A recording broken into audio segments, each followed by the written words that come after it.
Hello, thank you for watching my video. My name is Nate, but I mainly go by Kuma Crochets. Hopefully I can share what I've learned about crocheting amigurumis to help you with your plush projects.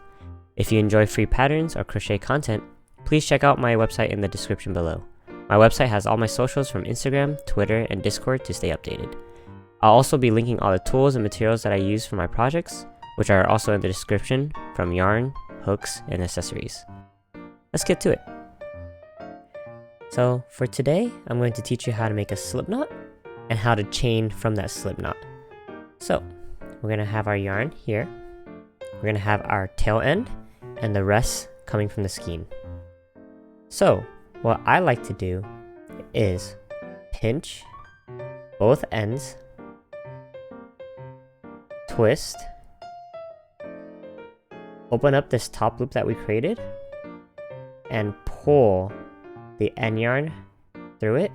Make sure you grab the two bottom strands right here and pull it. You'll know you did this correctly if you're able to pull this knot and it completely undoes itself. So let's demonstrate that one more time. So we have two ends. We're gonna grab both ends down here as such. I'm gonna pinch it. We're going to twist it. It doesn't matter which direction, as long as you know which strand to pull.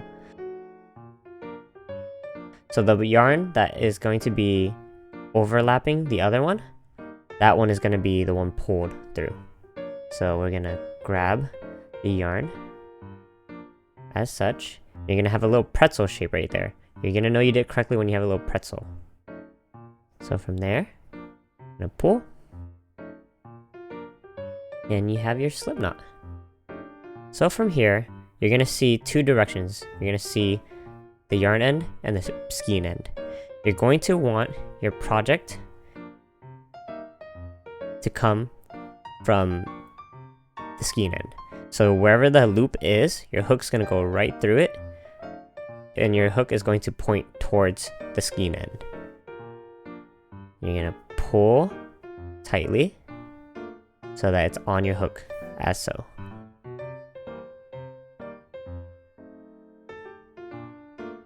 And that's how you start your slip knot.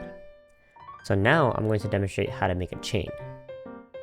So what you're going to do is pull your yarn over, pull right through. Make sure you keep your tension consistent throughout the project. Try not to make it tighter as it gets to the end of the hook.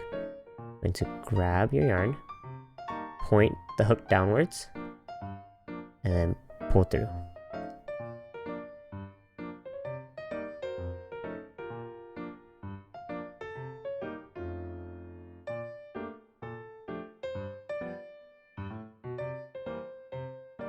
You should see a bunch of V shapes representing your chain.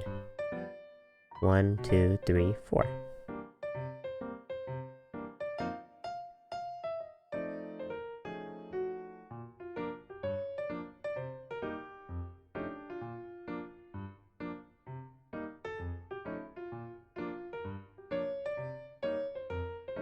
We're going to demonstrate a close-up of a chain. So, with our slip knot on the hook already, what we're gonna do is yarn over our hook. Make sure our hook is grabbing the yarn.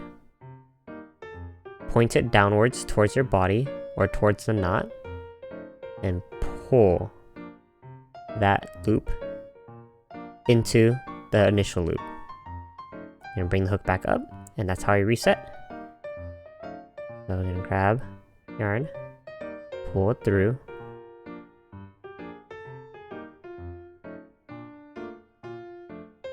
yarn over, pull through. What I recommend is as you're working your chain, you pinch the new loop that you just created so that your tension stays consistent. Because if you hold it too low, you're going to have trouble having consistent tension, and it could cause your project to be either loose or either really tight.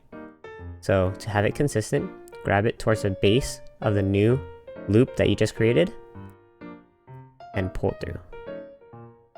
And move on up as you keep going.